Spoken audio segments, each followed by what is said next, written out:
हिंदी देख के बोला हमर बोले ले हिंदी बहुत सुंदर कि शादी से पहले कहत रहले शादी से पहले कहत रहले रोज मैसेज में कि मांगे भतार हमर चुम्मा सखीर हमर दिए में भतार हमर गिरी में जब लगाई ले बिंदी देखी के बोला हमर बोले ले हिंदी गिरी में जब लगाई ले बिंदी देखी के बोला हमर बोले ले हिंदी शादी से पहले कहत रहले शादी से पहले कहत रहले रोज मैसेज में मांगे भतार हमर बोल हमर दिए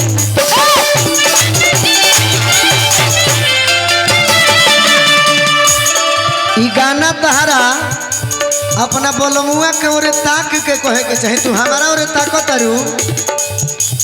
हमके लाइन मरबू पर हाथ काठा मिल जाई ई गनोर जदी करबू करिया ठा मिल जाई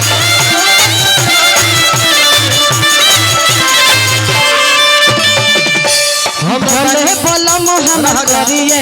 बारे बसल दिल के भीतर ये बारे बोले बोलम हम करिए बारे बसल दिल के भीतर ये बारे हम बनी मूड में तू बड़ू एटीट्यूड में इसको लड़ा लो इंट्री पैबू बॉलीवुड में यदि हमारा से मिलकर हम उनका के छोड़ देबू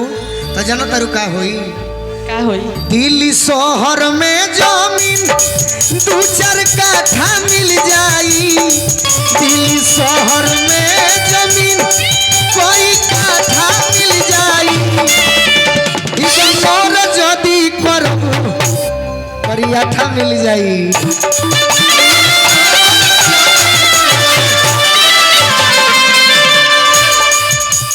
भोले बोलम हमर करिए बारे बसल दिल के भीतर ये बारे भोले बोलम हमर करिए बारे बसल दिल के भीतर ये बारे लेकिन तार बोलमुआ करिए बड़े बाकी दिल के भीतरिए बड़े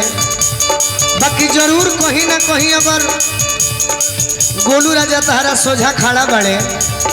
तो तनी मनी तू लजात हो खबू डेरात हो खबू बाकी हम तारा से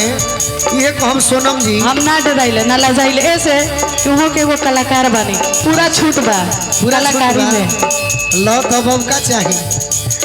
कहीं रहो पापा जी के मम्मी जी के अरे पहाड़ा के बावजूद के पापा जी के मम्मी जी के पहाड़ा के बावजूद के अरे ये डरली आँख मूंद के कोरा में आ गई हो कूद के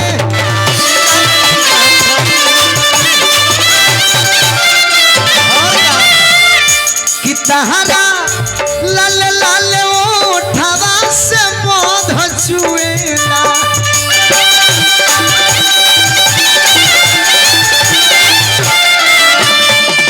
गाजरा रे कनखी ताकेलू करे जो छुएला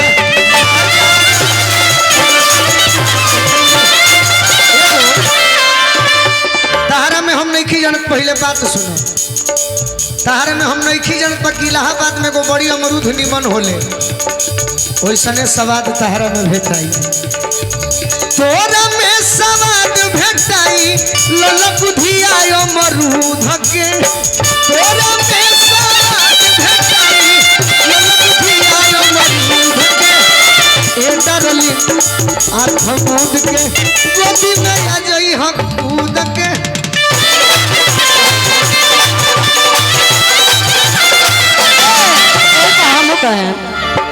उठावना कल दूध के मोहब्बत करिहा दूध के उठावना कल दूध के मोहब्बत करिहा दूध के और कहीं का नहीं, हम इतना ही देंगे आपको जवाब, इतना ही जवाब दें हमरोवा के। उतने जवाब दे दो। उठावना कल दूध के मोहब्बत करी हो आवा